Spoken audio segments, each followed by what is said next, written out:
Science Uncut, presented by the Volkswagen Foundation. Well, since I've already been identified as a philosopher, I guess it's safe for me to say that perhaps my favorite professor in graduate school used to say that any question that can be answered, at least for a philosopher, is a question that's not worth asking. So I think I stick with that as my mantra, so to speak. First of all, thank you so much to the organizers of this great conference for the invitation. I'm delighted to be here. I must begin, I guess, with a confession. I was just telling a couple of folks out in the reception. As of about a couple of weeks ago, I don't think I had ever heard the term gain-of-function research. I guess I was sort of intuitively familiar with the problem of dual research and the issues that those raise, but I was sort of happily working on a grant application, and I got an email and I saw the name of Simon Wayne Hobson on there, and I opened it. And it eventually led to an invitation to come here. So, yeah. So,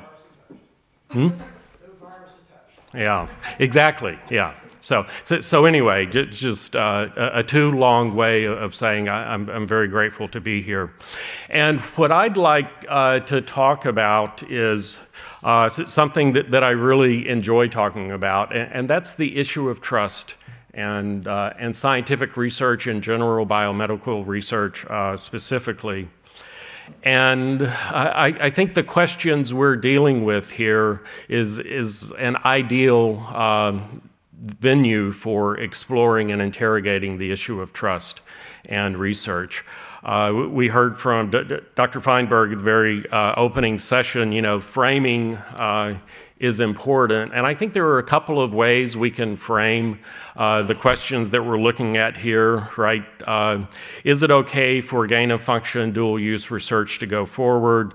Well, yes, if we can promote disease treatment and prevention and simultaneously adequately avoid the risk imposed by potentially dangerous research, then yes, by all means. Another way we can frame the question, if we're more interested in emphasizing the benefit, is that, is it really appropriate to forego possible public health protections that can be gained from doing important research in order to avoid harms that may or may not materialize in the future? We haven't solved this question yet. I do think maybe it's not a good philosophical question because I think we really have no choice but to answer these questions. We have to answer yes or no. We can't simply not answer these kinds of questions. But I think posing the question in this way creates an opportunity, and my apologies in advance, but David had Immanuel Kant's name on one of his slides. The shuttle ride over this morning, Immanuel Kant came up in conversation, so I'm going to take that as a green light to mention Immanuel Kant. But let's do a little bit of critical thinking here, and by that I mean, how is it possible that we're even dealing with this question in the first place? And the reason we're dealing with this question is because of public trust in science. The public trust the scientific community to conduct research. Without that public trust, there would not be the materials, the resources, and the investment in the education and training of scientists that the research depends upon. So without this trust, we would not be sitting here contemplating these kinds of questions. And I think that's just a basic fundamental point that we always need to keep in mind. So that's sort of my segue, if you will, into this topic and what I'd like to sort of reflect with you about this morning. And I think the really important question is, the research community enjoys the public's trust. The research community wants to enjoy the public's trust. The research community wants to continue to enjoy the public's trust. They have the public's trust. The really important question, I think, is whether or not those of us in the research community deserve the amount of public trust that the public does, in fact, invest in us. So that's what I'd like to reflect on some. What do people say about trust? I don't think anyone's going to be surprised, but I've got a series of quotes here. This is from 2010, a lead editorial in Nature, cultivating the public's trust, and all the text in blue, that's my emphasis. But cultivating the public's trust must be the scientific community's top priority. Same year, 2010, the former president of the National Academy of Sciences says scientists must do much more now and with urgency to demonstrate that science is indeed self-correcting and worthy of the public's trust. Anyone happen to know the context of both of these? It's ClimateGate. These were very high-profile statements that came out right in the midst of the ClimateGate controversy. Same year, Francis Collins, director of the National Institutes of Health, the public trust in what we do is just essential, and we cannot afford to take any chances with the integrity of the research process. This was not made due to ClimateGate. This was made following disclosures of profound financial conflicts of interest between researchers and the pharmaceutical industry. Anyone want to disagree with the sentiments being expressed here? I don't think so. And maybe there's a bit of hyperbole in here, but I think everyone's, that they are getting at sort of a fundamental fact about science. Trust and science go hand in hand. People have continued to talk about public trust after 2010. Just September this year, Richard Smith, writing at BMJ Blog, says science depends wholly on trust. Here's another quote from someone who's not a leader in science. This is a quote from the father of Jesse Gelsinger, Paul Gelsinger. I imagine most of you probably know who Paul Gelsinger was. Paul Gelsinger was a young man, 18-year-old man with a rare metabolic disorder who placed his trust in the research community, volunteered to be in a phase 1 gene therapy trial, and died as a result. And this is what his father had to say, is that all research subjects really want is to be able to trust the system. They learned in their instance, unfortunately, that their trust was misplaced. And that's certainly not always the case. But it does sort of, I wanted to include this quote just to emphasize that people in the public do trust the research community, and they make profound decisions on the basis of that trust. And sometimes their trust can be misplaced. So that's what people say about trust. What do people do about trust? What do people in the scientific community do about the public's trust? I'm not going to spend too much time on this, but I could ask for a quick show of hands. Those of you doing research, how has your day-to-day life changed since these high-profile statements in 2010? What actually is different today than 4 years ago? The only difference I can come up with in my professional life is that when I get home, I'm going to have to figure out how to go online and file a disclosure that someone paid my hotel and travel expenses to come to this meeting.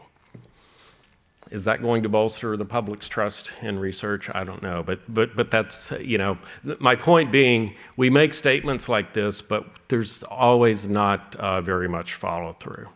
So what are people doing? Like I said, I don't think we're doing as much as we could, and more importantly, should be doing. And why is that? I mean, if everyone basically acknowledges that if public trust goes away, scientific research goes away, why don't we do more than we currently are doing?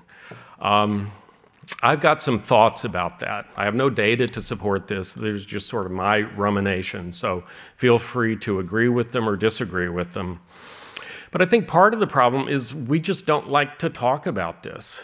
You know, you're scientific researchers, you basically want to, and David alluded to this, other speakers have alluded to this, the vast majority of people in research go into research because they want to make the world a better place. They carve out some niche of inquiry that if we learn more, then we increase our chances of making life better than it otherwise would be without that knowledge. So to ask the question, can science be trusted, is sort of a personal affront, if you will. Maybe we think, well, don't you recognize the extent of my dedication to my work and the importance of my work in trying to make the world a better place? So it just doesn't emotionally sit well with us, I think, when we are bothered by having to talk about things like trust. Also, we don't like to talk about trust as much as we should because we tend to think, well, all the problems are due to just a few bad apples, right? And it's just because there are a few people who misbehave. I'm not one of those people, and yes, we should do everything we can to identify those people, to punish those people, but we tend to blame the problems that can relate to trust on a few bad apples. I want to introduce an analogy for just a second, and that's commercial aviation. Many people are going to fly today. You're going to trust that that plane is flight-worthy.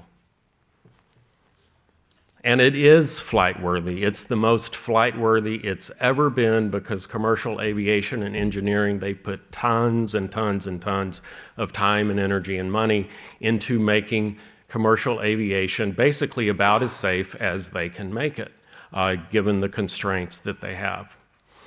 What if the pilots took talk about the safety of aviation personally and didn't want to deal with it because it was a personal affront? They would not have made near as much progress as they have made.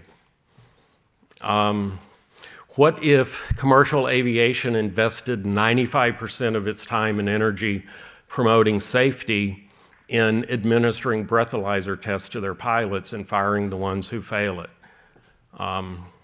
In a way, that's sort of what we do in science, right? We focus on the scientist when really what we should be doing is focusing on the trustworthiness of science. The benefits that the community cares about comes from science, right? So we need to pay more attention to science and less attention to the scientist. I don't mean to suggest that the scientists are unimportant. You're clearly critical. But at the end of the day, it's the science that matters. And when all we do is focus on the scientist, and when we disproportionately focus on the 2 or 3% of scientists who misbehave, we lose sight of the more fundamentally important issue, and that's the quality of the science that's being done. So I think we need to think about trustworthiness in science like we tend to think about safety in aviation. Again, it's the science that matters. It's not so much the scientist. Also, I think another reason we don't focus a lot on this is because we're really not convinced that we need to pay a lot of attention to this. The reason being science, the magic of science is that it's self-correcting. If there are problems in science, we're going to discover them, and they will work their way out of science. Also, we are heavily, heavily regulated, right? Problems get identified, commissions are formed, task force are put together, new rules and regulations are put in place, and they make your life hell trying to comply with them. But, you know, financial conflicts of interest are a problem in scientific research in the 21st century. We bend over backwards now to disclose everything. right? So when problems get identified, regulatory responses soon after materialize. I'm not saying these things are unimportant. I just think that we overestimate how effective they are. So at the end of the day, the status quo that we have in place really does not serve us as well as it needs to. Like I said, we tend to focus on scientists when what we really need to focus on is the trustworthiness and reliability of science itself. And by focusing disproportionately on bad apples, it deflects us from looking at the systems and the cultures and the practices and norms that really do much more to influence the trustworthiness of science than a few individual bad players. We have way too much faith that science self-corrects. I think many of you in here know much better than I do that more times than we like to admit, it simply does not self-correct, or it's way too slow to self-correct. And finally, regulations arguably are much more counterproductive than they are protective. And they take an awful lot of people's time and energy, and they also, I worry, lend this false sense of security that our problems are being taken care of, when in fact, many of them are not. So, the fact that we don't, another worry that I have is the fact that we don't focus as much on the trustworthiness of science as we should, is that we really don't have consensus as to what trustworthy science is in the first place. And if we can't all just sort of immediately roll off the tip of our tongue what makes science trustworthy, then how in the world can we make it our top priority, even if it is, quote, just essential? If you don't know what it is that you're trying to make your top priority, you're not going to be successful in making it your top priority. So if we were getting better at focusing on the trustworthiness of science, what might we do differently? Well, I think there are some lessons we might take from, scientific research is not the only social enterprise that requires the public's trust. There are many other people similarly situated, and they've figured out some things that work in order to support the public's ongoing trust. Two things many of these sectors share in common is, number one, they invest the time and energy over the long term to cultivate relationships with key constituents, because they recognize that relationships support trust. And number two, they voluntarily hold themselves accountable to standards that are much more rigorous than those standards required by government and other official regulators. So what if we, took these lessons to heart in the research community? I think we could benefit a lot from doing that. But we have to ask ourselves, how much are we doing in the research community to either cultivate these vitally important relationships or to develop rigorous standards of accountability and hold ourselves accountable to them? I think we don't do as much in either of these areas as we should be doing. So I just want to focus on accountability and sort of how it plays into dual-use research, gain-of-function research. If we're going to be sufficiently accountable, we need to be transparent, very, very transparent about, first of all, what it is exactly we're holding ourselves accountable for doing, what methods and standards we have in place to assure that that level of accountability is achieved, and then the adequacy, and by that I mean the strengths and limitations of those methods, and actually making sure that we do in fact meet the standards that we establish for ourselves. But if we're going to be transparent, well, that requires a setting that values and celebrates open communication. And open communication requires a culture and setting in which, number one, people feel safe speaking out, and number two, they feel encouraged to speak out, to identify problems, to bring them to the attention of key people so that they can, in fact, be addressed. And I'm just going to speak about the US because that's all. I don't know that the data translate into other international settings, but it's no secret that in the US at academic health centers such as the place that I work, they're notorious for people being in silos. They don't communicate with one another, and they are not safe settings. People do not feel safe speaking out and identifying problems. So when you work in settings that require high standards of accountability and transparency about your level of success in meeting that standard of accountability, yet people don't feel either safe or encouraged to identify problems that prevent you from meeting those standards of accountability, you have big problems. And that places the public's trust in jeopardy. You know, what we need to do there, I'm going the wrong way,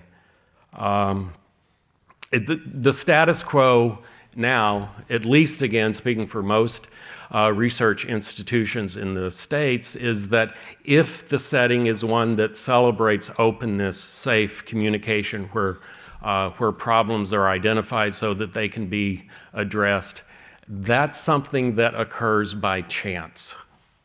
It's not something that occurs by design. So again, go back, you're standing in line to go through security at the airport.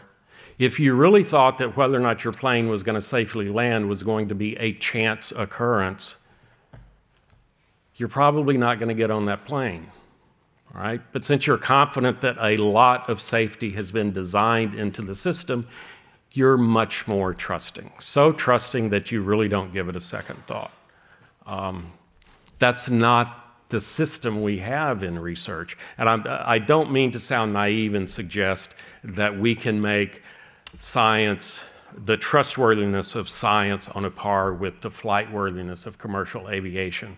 I know that, you know, mechanical engineering is different from 21st century biological research, but nevertheless, we can get a lot of inspiration from what has transpired from other sectors who literally design safety and reliability and trustworthiness into their work.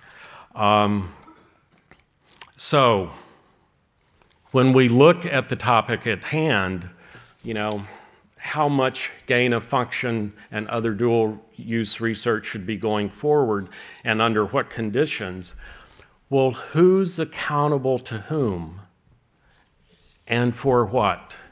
How transparent are we? How easy is it for us to answer this question? Who's accountable to whom and for what? How transparent are researchers to those that they are accountable to about the risk intrinsic to their research? Or how transparent are they able to be? Or how safe do they feel being transparent about their risk? And then those to whom they are accountable, how well do those people understand the measures that are in place to manage those risks and what the limitations of those measures are? Maybe we pass these tests with flying colors. I hope so. You know, from where I'm sitting and what I've been listening to the last couple of days, I'm not sure we're at the A level yet, where we need to be. So just to sort of conclude, things like accountability and relationships, they matter much more than we typically acknowledge. And also we have to remember that the questions we're dealing with here, they're not really scientific questions. They are value questions. They're ethical questions. Why? Because we're not deciding for us in this room. You're deciding questions that affect everyone. It's not about us, it's about all of us. You know, and normally we recognize this, it goes without saying, but sometimes we lose sight of the obvious. And it's really critical that we recognize, you know, the decision-making processes in place that we've been talking about, they impact everyone, and they impact future generations. They don't just impact those of us here today. And to go back, this is my last slide, I'm probably over time. But Harvey gave a very good overview at the beginning about, you know, who the different parties are that need to come together and discuss these questions. And then I think it was David who talked about the taxi cab driver on the way over here. You know, he was not on the list, but that taxi driver is just as affected by these issues as everyone else, and that taxi driver knows an awful lot. Which brings me to my last point. I like to say that the task of ethics is to join power with wisdom. There's a lot of power in the room here that is so that people can influence decisions and policies. But oftentimes, power is allocated and distributed to different people than wisdom is allocated and distributed to. And the whole task of ethics, if it's going to be successful, is to bring power and wisdom together. So that, I think, is something else we can continue to think about. You know, are we investing in relationships to the extent that we should be to maintain the public's trust? Are we identifying and holding ourselves accountable to the standards that we need to be if we're going to continue to enjoy the public's trust? And are we trying to put deliberative processes, ongoing processes in place that join power and wisdom to the extent possible? That's some of the vital infrastructure, I think, to maintaining the public's trust that we all require. So I apologize if I went too long, but I do appreciate the opportunity to reflect with you. So thank you.